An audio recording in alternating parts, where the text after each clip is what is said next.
Alright, welcome everybody to another boxing film analysis. This is your host, Mr. BDA. I'm glad everybody could be on board for this one. Now in this episode, we're going to be taking a look at how Anthony Joshua controls the distance and how his opponents, for the most part, misjudge said distance. And it's going to raise the interesting question of whether Alexander Usyk, who will be fighting Anthony Joshua on September the 25th, can actually correct that and get at Joshua, who is the taller, bigger man.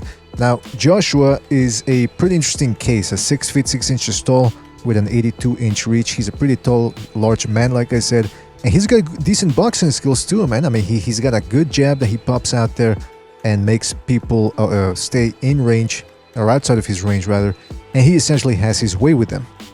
And so here we're gonna take a look at how he controls the rhythm, how he establishes the ring generalship by doing very subtle things, especially early on in fights, and how Usyk might be able to circumvent all that. Alright fellas, so without further ado, let's get started. Alright, so let's get down to it. Let's watch a couple of these clips in real time, just to give you a bit of a taste of what we're going to be looking at here. And then we'll rewind them and watch them in slow motion, so we can go over them. Again, nothing overtly fancy here, but quite consequential once you slow it down and factor it into the whole gestalt of the fight. Again, you see Joshua just using his distance, maintaining range, popping that jab. Not so much there. Alright, so let's rewind. This is against Kubrat Pulev, who's 6 feet 4 inches tall. They're just playing a fencing game. You can see Pulev there. He's got his European stance, both arms outstretched, palms facing forward. And both the guys are essentially just feinting a lot, changing levels, bouncing around. Joshua hits him with a jab. Now, what happened here? So, Pulev is doing one good thing here that's significant in my eyes, which is he's inching forward, trying to get at Joshua, being very careful of the firepower that might come his way. But he's not sending it up with any real shots, just a lot of feinting. So, they're changing levels here, playing around, extending their arms.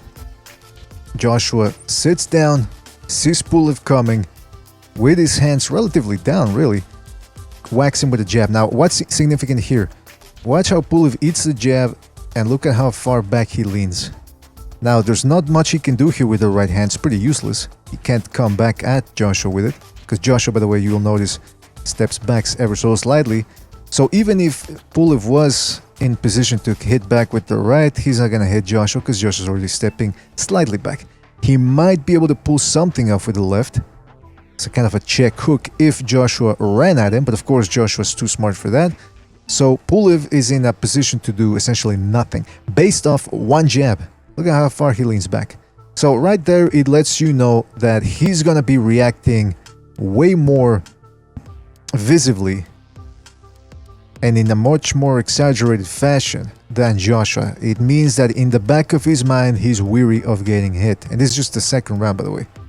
So he comes back in position, and Joshua just steps back, moves away, changes levels at the same time here, puts his hands up, trying to give Pulev a new look, and sees that Pulev, through the feint, puts his hands up. So now Joshua is, see there, a little feint, coming forward slowly, putting his hands up, changing levels.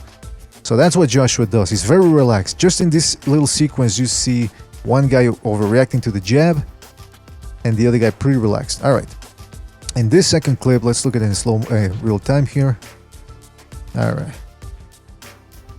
So again, Pulev decides, you know, they've got their hands up, they're feinting a lot. I mean, moving their, gesticulating a lot, not necessarily feinting. Pulev says, okay, I'm going to try to get this guy with a jab to the body. Joshua extends his left arm to sort of keep him at bay, try to control him with the lower palm, with the palm and the forearm, but he sort of gets stabbed a little bit. He stepped back, right? Steps back, and then he'll come in with a jab to the body. Now let's rewind that and see what's significant here. He eats the jab, Joshua does. As soon as his rear foot lands against the canvas, he bounces forward.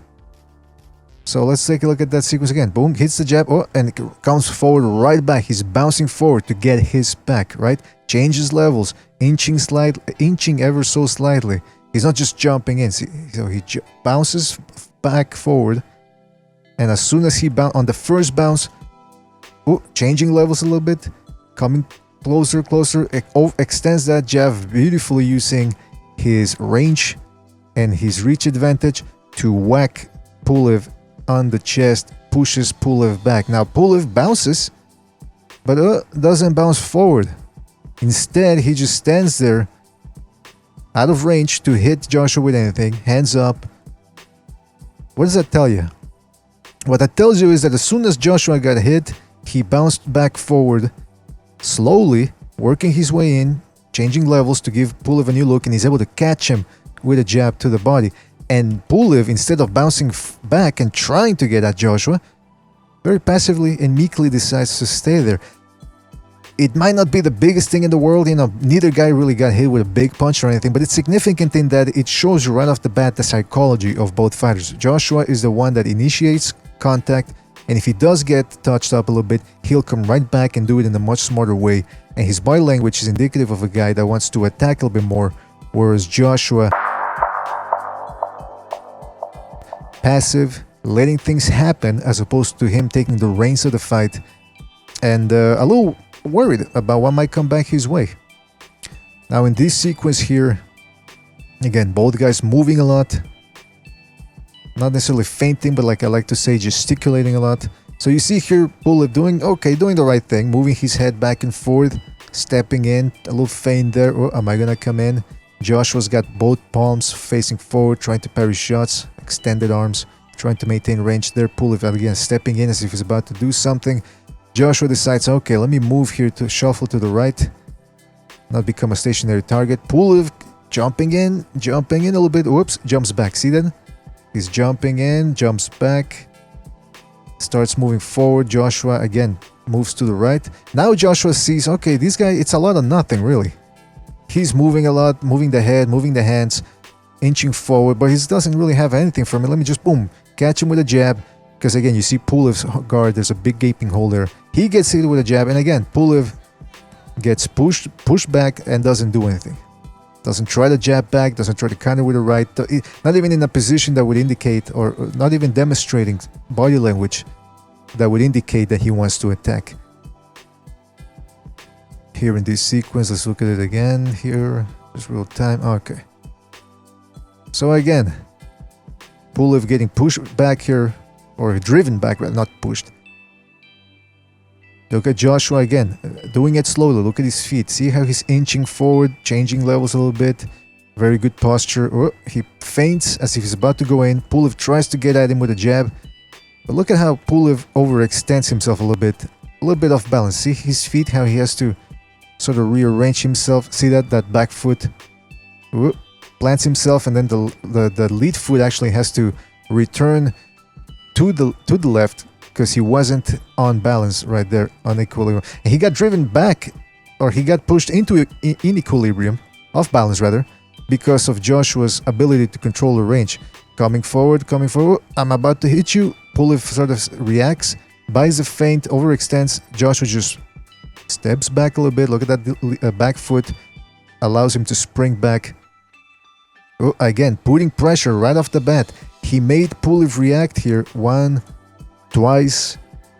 Joshua steps back, and as soon as he steps back, he pops right back up, continuing to put pressure on Pulev, getting in his range. See how close he is to Pulev? Pulev leaning back, not really doing much, or overreacts to that little feint there. So now Joshua is starting to see here, okay, this guy's buying my feint. He's very jittery, more jittery than I am. And Joshua is starting to notice how he reacts and how he can set him up for something. Pulev decides, okay, I've had enough of this. I'm going to try to step in here. But look at how wide his legs, his stance is. There's not much he can do here. Joshua, all he has to do is take a little step back, and he's got Pulev out of range. Pulev can't land anything. But as soon as Joshua lands back on that rear foot, he springs back forward. While Pulev is coming forward, his guard down. Now he pulls it back up because he says, oh shit, Joshua is back into position here faster than I expected. He covers up. Joshua's, look at his face, very focused. Joshua sees that there's not much coming back, that Pulev is in a defensive position, not doing anything, so he decides to just touch him up with this little combo here. So again, who won that little exchange despite the fact that there was nothing of significance landed? It was Joshua.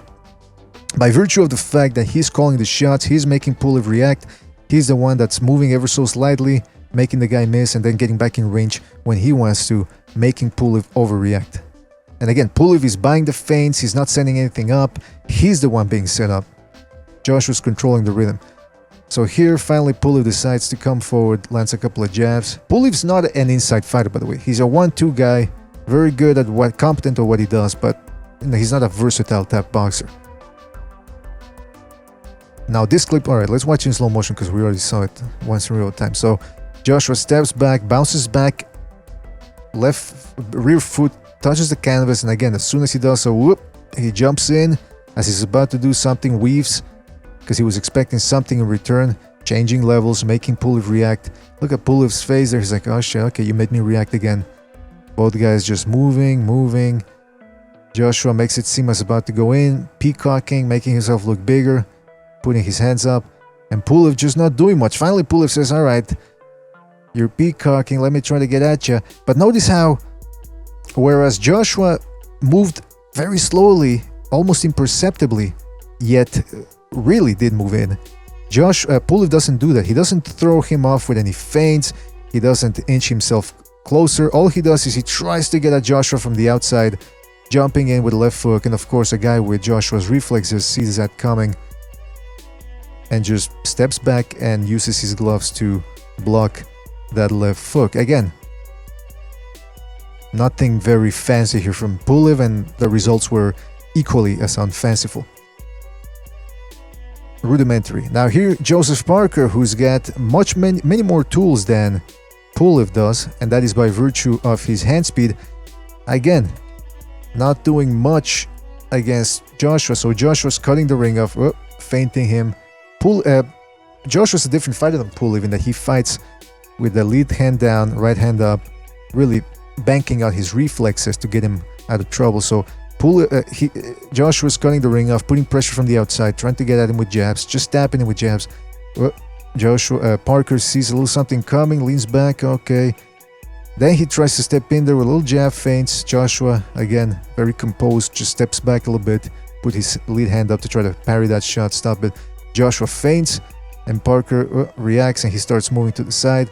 Joshua starts cutting the ring off. So again, you see very patient Joshua against the quick-handed Parker.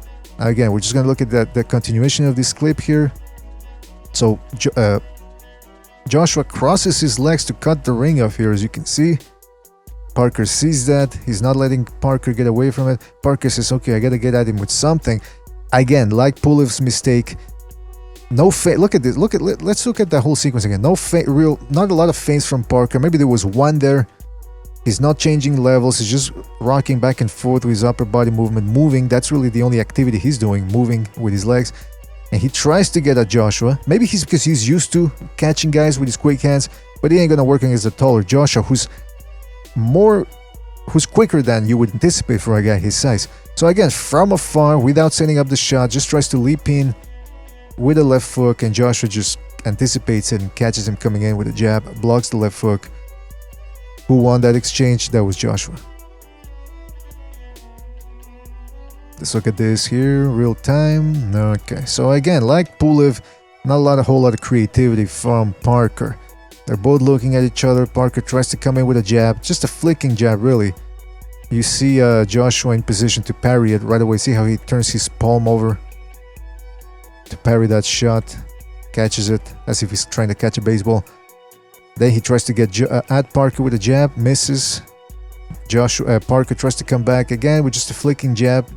Joshua parries it, looking at each other. Look at how far Parker is away from Joshua. There's nothing he can land here without having to step in. And again, most of these guys just don't know how to step in against Joshua. So again, now this time he says, okay, let me try to get at him with a jab. He touches Joshua a little bit, but as soon as Joshua sees the contact there, he sees that Parker's going to come in with something after the jab. All he has to do is step back, extends that lead hand. See how he's holding Parker behind the head? Naughty, naughty, naughty, but hey, referee's not... the ref's going to let him get away with whatever he wants over there in England. See how he's grabbing Parker behind the head, clinching him, and again, just stifling Parker's work. Why? Because Parker didn't set it up with anything of significance. He just stood there expecting his quick hands to get the job done. No in and out movement, no up and down attacks, just a jab, classic 1-2 from way too far. It ain't gonna cut it against Joshua. Here, again, let's look at this in real time. Both guys exchange jabs. Alright, so what happened here? Again, Parker just doing the rooster like Roy Jones. Both guys, see Joshua fainting as he was about to go in. Parker in a position there where he might come in with something. Joshua steps in with the jab. They both get touched up a little bit, but I dare say Joshua's jab was stronger. Parker immediately dips down, expecting a right hand. Joshua just steps back, or remains back rather. So waits for Parker to come back up and says, "Alright, now I got you." Luckily for Parker, he's got some of the best reflexes in this heavyweight division, and with his lead foot, drives it back so he can roll away from that right hand while leaning back. Ooh, great reflexes. Imagine if that right hand would have landed. But now look at Joshua. He landed that jab. He made Parker expend his energy by dipping down and having to roll away from the shot. Joshua keeps putting pressure, continuing to cut the ring off. Whoop. Now he sees Parker sending himself, both guys back in position. Parker tries to come back with a jab, tries to get at Joshua with something, and Joshua just steps back. Because, again, Parker way too far, just tries to step in there with a half-assed jab, and all that Joshua has to do. Joshua was in no danger of getting hit. Really, I mean, he was in danger if Parker would have put something into it, but he didn't. So that's what Joshua does to these guys. He has them scared because of the counter-punching, and even if they are in range, he can just step back and use his advantages. Now let's take a look at how an all-time great heavyweight works his way against Joshua. Let's take a look at the clip in real time. Then we'll have something to say about it. Alright, let's take a look at that.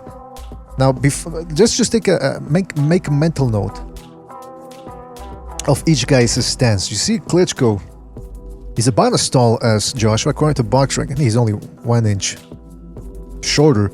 But you see very good stance. That left hand extended, right hand cocked in position to be thrown in to protect him from left hooks. Chin tucked in between, extended a little bit, protruding over there. Right on the shoulder plane here, you see that straight horizontal plane, so he's very well balanced. And both guys are just fencing up and down, trying to get each other's rhythm down. It's a feel-out round. So Klitschko bouncing along with Joshua. Now he steps in there a little bit, see that? Now look at he steps in with the left foot and drags the rear one forward just a little bit. And as soon as the rear one touches the canvas, the left comes forward again. And he does it. See how he's getting closer to Joshua? And Joshua takes a big step back because he saw that Klitschko was trying to get in range. So let's take a look at this. And look at also Klitschko's lead hand. It's working, see that? And he's moving the head alongside with it. See how he cocks back a little bit before taking another step back, and he lowers, see that? He pushes the hand forward and then he lowers it as if it's gonna be thrown to the body. Obviously it's not putting much into it, but it's giving Joshua something to look at. So that Joshua on a subconscious level has to deal with Klitschko getting closer. He has to deal with the hand of Klitschko, the lead one, and at the same time he's trying to find an opening to counter. So a lot going on in the fighter's mind. And as soon as he saw that Klitschko was inching forward and getting a little bit too close, he takes a big step back. So if you want to judge this sequence as who's winning it a little bit, it's Klitschko, because he's not expending as much energy and he made Joshua react. So Klitschko continues to come forward, still moving that hand up and down. And now look at Klitschko. Not much happened here, just Klitschko got a little closer, and look at Joshua reacting. See how he closed his eyes a little bit there? Changing levels. Both guys are very good at changing levels. Joshua sits down a little bit because he thought something was going to come. And then again here, see how he reacts there? Right there, that millisecond, he closes his eyes, blinks, because he thought something was going to come. And now this time he realizes, okay, Klitschko's getting a little too close for my taste. Let me try to get at him with something to deter him. And this time Klitschko reacts. But see, as soon as Joshua steps back, Klitschko steps right back in to continue putting pressure. And now this time he steps back. But see, very controlled and composed movement from Klitschko. Trying to control Joshua there. And that was a pain in the ass of fighting Klitschko, especially for shorter guys, is he was able to see how he leans back a little bit like Pulev. But contrary to Pulev, he doesn't remain in that back foot for too long. He actually continues to step forward and he's able to transition between leaning back and leaning forward to try to put some pressure on rather quickly. And then he steps away from Joshua out of range. Let's take a look at this sequence here in real time. Then we'll have something to say about it. Is this the sequence? No, okay, this one's here. Again, Joshua tried stepping in with something. Now this time Klitschko inching forward like a predator there, little by little. See how his body language is perched forward, indicating he wants to get something done. That rear leg starts coming forward. Joshua decides, okay, you're getting too close to me, buddy. Whoop. Klitschko reacts with those. Notice how he extends those hands. Again, like I said before, that was the pain in the ass of fighting Joshua, is, especially if you were a shorter fighter, if you came at him, you would run into those octopi-like hands of his, arms of his, and would just tangle you up. And he's leaning back at the same time, making himself hard to counter or hit. So as soon as Joshua steps in and steps back, Klitschko continues putting pressure. See how quickly he transitions from leaning back to perching his body forward, touching Joshua's jab. See, inching closer. Look at those legs. See those feet? And he managed to touch Joshua there. So he's telling him, look, I'm getting closer, baby. I'm getting closer. Watch out. Now Joshua again tries to keep him outside, or tries to drive him back. This time Klitschko doesn't buy it. See that? Whereas before he was sort of leaning back a little bit more, or even stepping back. This time he doesn't. This time he's starting to catch Joshua's rhythm and seeing that there's a lot of fluff there. And look at how Klitschko, that is, lowers that arm as if he's, oh, look at that. See how he's about to either jab or come in with a lead left hook, and Joshua buys it. And you can see he buys it because he pins that right hand next to his chin there, expecting something. And he's the one reacting. He's buying all the feints, stepping back, getting backed up by Klitschko. Klitschko comes in again. Now both guys are trying to touch each other's glove. Klitschko coming forward there a little bit. And you could see again, if you look at the whole thing, it's Joshua that's reacting way more, giving ground. Klitschko, every time he gives a little bit of ground, he comes right back. So this time it's the tables are reversed. Whereas we saw early on Joshua doing that to Pulev, this time it's Klitschko doing it to Joshua, who was inexperienced at the time compared to the Pulev fight.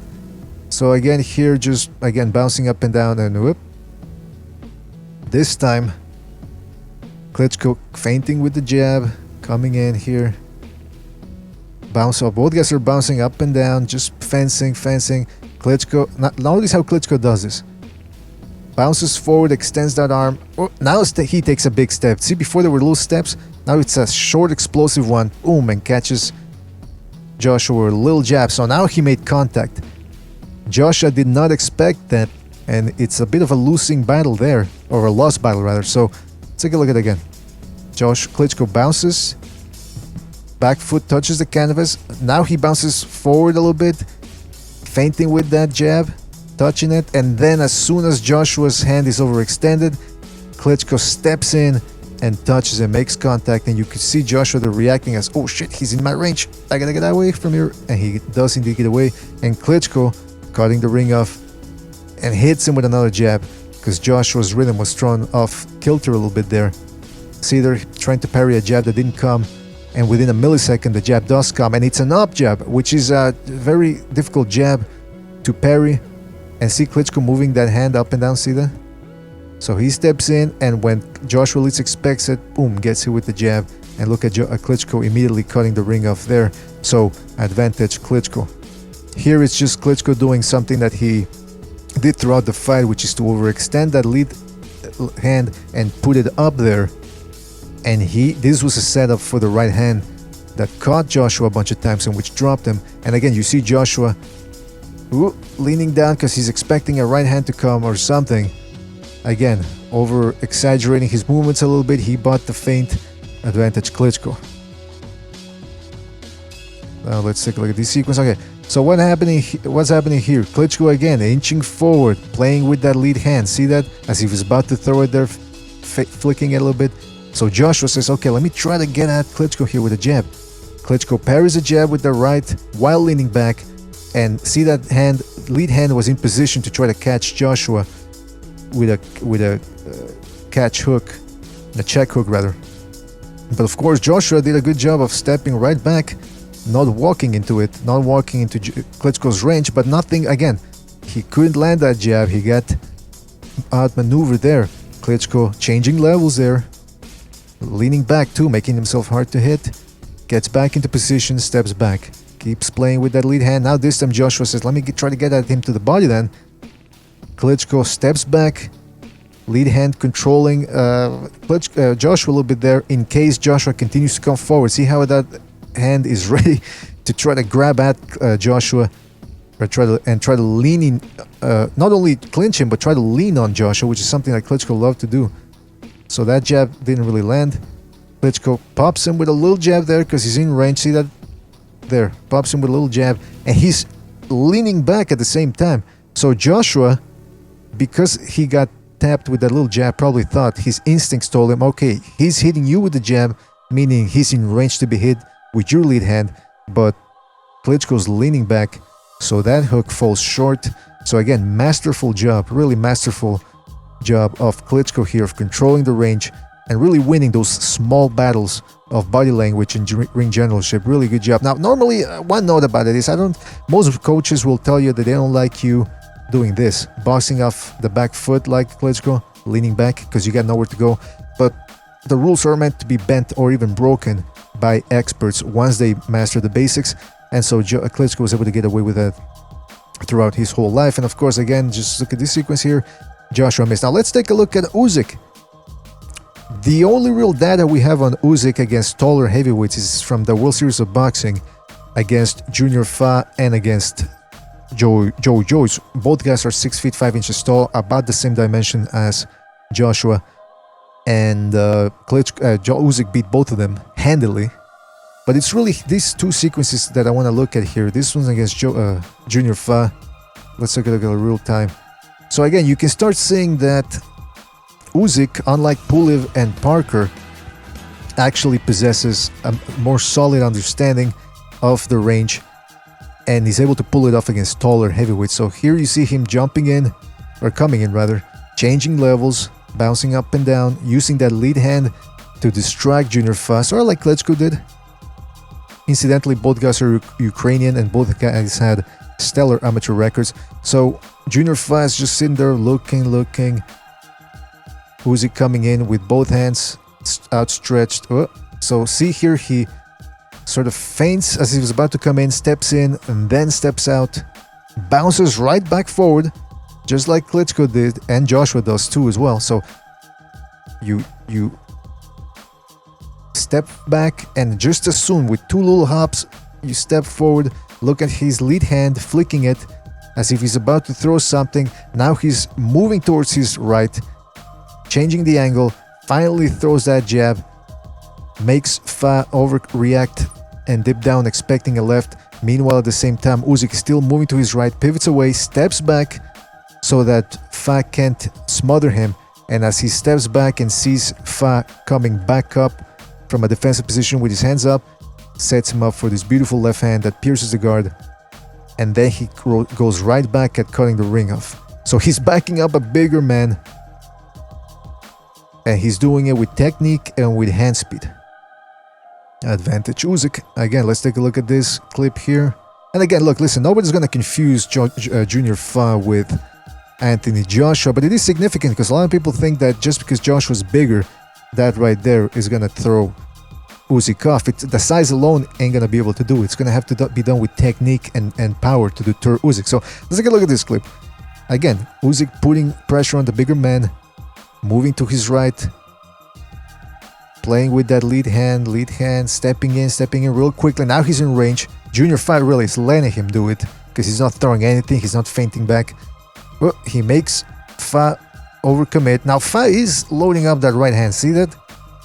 He's trying to counter Usyk with something. That right hand is really pretty much all he's got. His lead hand's not doing much. So Usyk pretends to jump in, sees how Fa reacts, stays back. Fa pivots away. Usyk continues putting pressure, changing levels, bouncing up and down, moving those hands up, peacocking. Now this time Fa says, you know, enough is enough. Let me try to get at him with the right. Usyk though, great reflexes, he already knows what's coming. Dips down, slips the right, comes in with the left, and as soon as Fa takes it, he's in no position to counter. He's in defensive position. He's trying to shuffle away, so his legs are not in position to counter. He's in a defensive position, and as he's trying to pivot away, Usyk catches him with a jumping in with a right. And again, see how Usyk stepped back a little too late, so he allowed Fa to make contact with that clinch, but even then, Usyk was already stepping back, creating some sort of obstacle there for the clinch. Let's take a look at this sequence here. So let's take a look at this slow motion. What happened here? Usyk, again, controlling the range with his lead hand, doing work with the lead and the left. So see how he's in a very aggressive position, Usyk. Both hands up, walking Fa down. Fa, again, his lead hand basically non-existent, just using it to sort of try to distract. Hits Usyk with a nice little tap there of a jab, but Usyk shifts his weight to the side as soon as he feels that jab. So he shifts his weight to the left, and boom, catches him with a right hook, overhand right, which is much more significant than the little tap that Fa landed. Catches him, changes levels, feints. So that distracts Fa there, throws him off for a loop, starts cutting the ring off. Fa sort of, trying to get at him there. Usyk changes levels again, taps him to the body. Look at Fa, he's expecting that left to come, but because Usyk is so quick in distracting him with that tap to the body too, just got frozen there like a deer in the headlights and took that flush left hand. And then again, you'll notice that Usyk, every time he lands a shot and drives Fa away, he stops. He doesn't keep going forward. He's very disciplined, because if he just keeps going forward, Fa is going to do that. See that?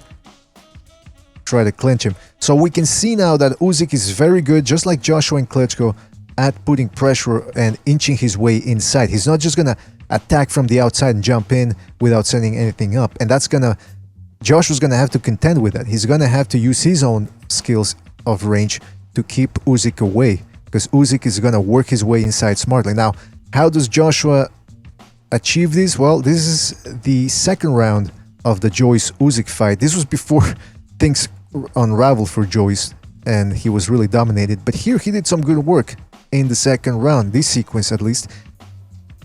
You can see here both guys in an upright position. Joyce comes in with a jab, Usyk ducks it, tries to counter to the left with the left of the body, but steps in. As he does so, runs into a left. See that? That's something you didn't see from Junior Fa, controlling with the left, right? So left hook, Usyk feels it, so he gets into a shell. Joyce keeps on countering with a combination, and as he's stepping back, he's still punching. That's going to be significant and very important against Usyk.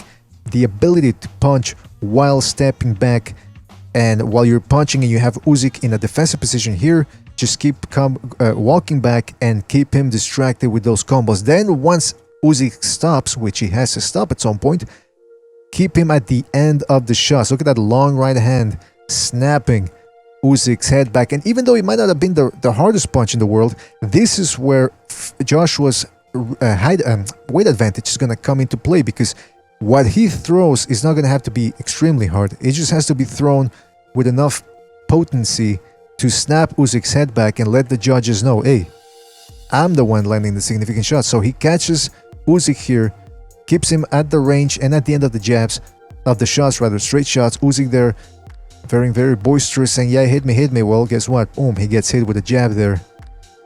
So let's take a look at that again. So you can see Joyce kept him at the end of his shots, and that's what Joshua is gonna want to do. So this was just a little film analysis to let you guys know how the difference between top contenders, how they work their way forward against tall fighters, and the way really good fighters are able to pull that off. Will Usyk be able to pull this off? Will Joshua end up outworking him and outmaneuvering him with his height and reach advantage? Are Joshua's skills being underrated here? Let us know, fellas. I'm very curious to see what you guys have to say about that. Don't forget to hit the like button and subscribe if you haven't done so already. And leave us some suggestions too about other aspects of this upcoming Usyk-Joshua fight that you want explored. And as always, we will catch you on the next one. Alright folks, thanks for watching.